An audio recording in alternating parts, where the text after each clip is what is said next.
ডেনমার্কের আকাশসীমায় একের পর এক রহস্যজনক ড্রোন অনুপ্রবেশ শুধুমাত্র দুটি বিমানবন্দরের কার্যক্রম সাময়িকভাবে বন্ধ করে দেয়নি, ইউরোপের নিরাপত্তা কাঠামোর ভেতরেও নতুন করে উদ্বেগের ঢেউ তুলেছে।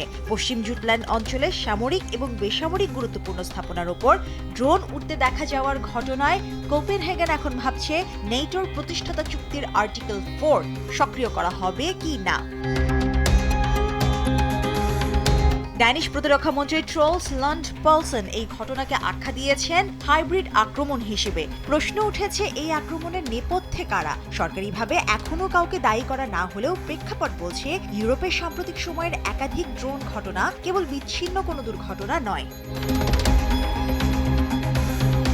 দেশটির প্রধানমন্ত্রী মেতে ফ্রেডরিকসন এরই মধ্যে কোপেনহেগেন বিমানবন্দরের সাম্প্রতিক ড্রোন অনুপ্রবেশের সঙ্গে ইউরোপ জুড়ে সন্দেহভাজন রুশ ড্রোন তৎপরতার যোগসূত্রের কথা তুলে ধরেছেন। যদিও রাশিয়া এই অভিযোগ অস্বীকার করেছে, কিন্তু তাতে আশ্বস্ত হতে পারছে না কেউই।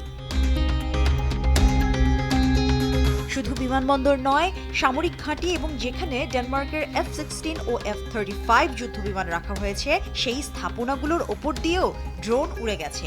কিন্তু নিরাপত্তা ও সংঘাতে না জড়ানোর মনোভাবের কারণে ড্রোনগুলোকে ভূপাতিত করা হয়নি বলে জানিয়েছে বার্তা সংস্থা রয়টার্স।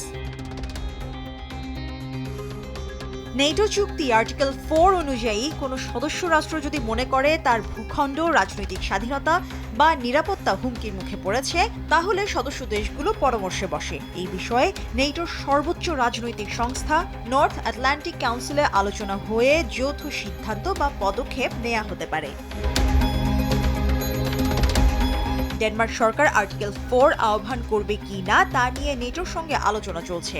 চলতি মাসে এটি কার্যকর করা হলে সেটি হবে দ্বিতীয়বারের মতো। গেল বছরের 10 সেপ্টেম্বর পোল্যান্ড আকাশসীমায় রুশ ড্রোন ভূপাতিত করার পর আর্টিকেল 4 আহ্বান করা হয়।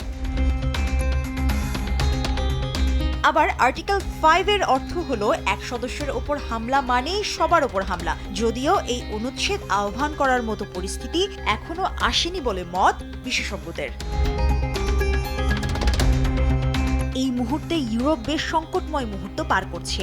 রাশিয়া ইউক্রেনে নিজেদের লক্ষ্যে কৌশলগতভাবেই সফলতা অর্জন করছে। গ্রিনল্যান্ড নিয়ে ট্রাম্পের আশঙ্কা আবদার, বিভিন্ন দেশের আকাশে রহস্যজনক ড্রোনের অনুপ্রবেশ, সব মিলিয়ে টালমাটাল অবস্থায় ইউরোপ। মুশরিফা নুজাত, দেশ টিভি।